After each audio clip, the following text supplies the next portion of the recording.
Sir, pakilala lang po tayo. Now, hello. Assalamualaikum. Mabuhay. I'm Datu Jerry Perez de Tagle. And so I'm very happy because today I received my Datuship bestowal from His Royal Highness Thomas Kabili II, as witnessed by Sultan Guru this afternoon, February 16, year of our Lord 2024. And this is a very important day for me because it is an acknowledgement of the things that we've been doing, not only for Marawi, Lanao, Mindanao, Philippines, but all over the world, in our advocacy for peace and unity, making a difference in people's lives, working with a foundation of a moral code, as written by L. Ron Hubbard in the book, The Way to Happiness. So this was a celebration of L. Ron and the work that has been done. And it's a charge for more work that we will contribute. It's our purpose, it is our contribution, and it is our way of paying forward for children, grandchildren, and to society. Make this place a better world for all of us. Sir, gaano Yes. kahalaga yung araw nito at binigyan kayo ng pagkilala nito? Tagalogin ko na o English? Okay lang. Sige, napakahalaga po because kay ninong buhay ba, sa anong buhay ba na nakakatanggap ng karangalan ng pagiging datu? Hindi ko po akalain, pero nangyari po. And I praise the Lord, I thank God, I thank His Royal Highness and Bai and Sultan Guru for being here, making it happen. It is a gift. Ito ay isang karangalan pero isang responsibilidad po para mas lalo nating ituloy yung mga pinagkakagawa natin at saan tayo makakatulong.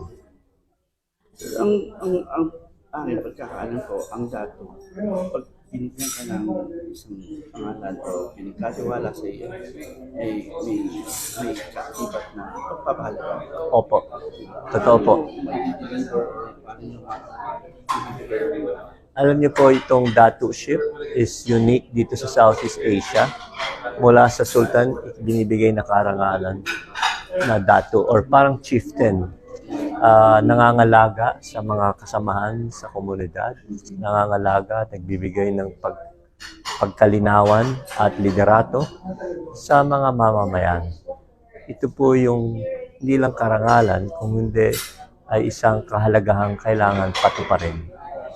Yung po ang ibig nitong sabihin para sa akin.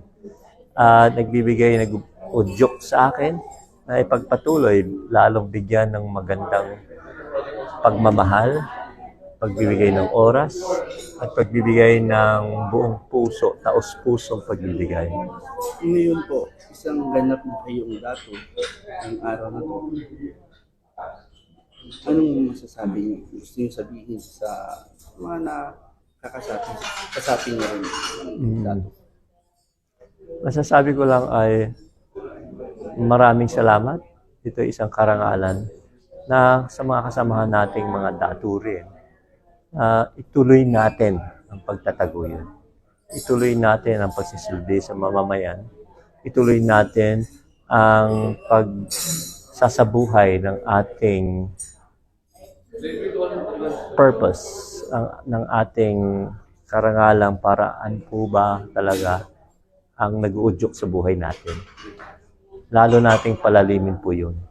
Yun ang gusto kong sabihin. At makikita to sa aksyon. Umaksyon po tayo. Dahil maraming pangangailangan sa bansa, sa mundo. Maraming kaguluhan ng isip. Maraming pag-aaway-away. Maraming kalituhan. So, magbigay linaw po tayo. Yun ang ating maisasagawa sa pamamagitan ng pagbibigay ng pagiging modelo, pagbibigay ng pagtuturo, sa magkaroon ng moralidad ang bansa at hindi naman sa walang moralidad ngayon, mapalalim pa po ang pagsasabuhay ng ating etika at moralidad. Thank you, sir. Salamat po sa inyong lahat. Okay. Dati na ngayon. Sige po.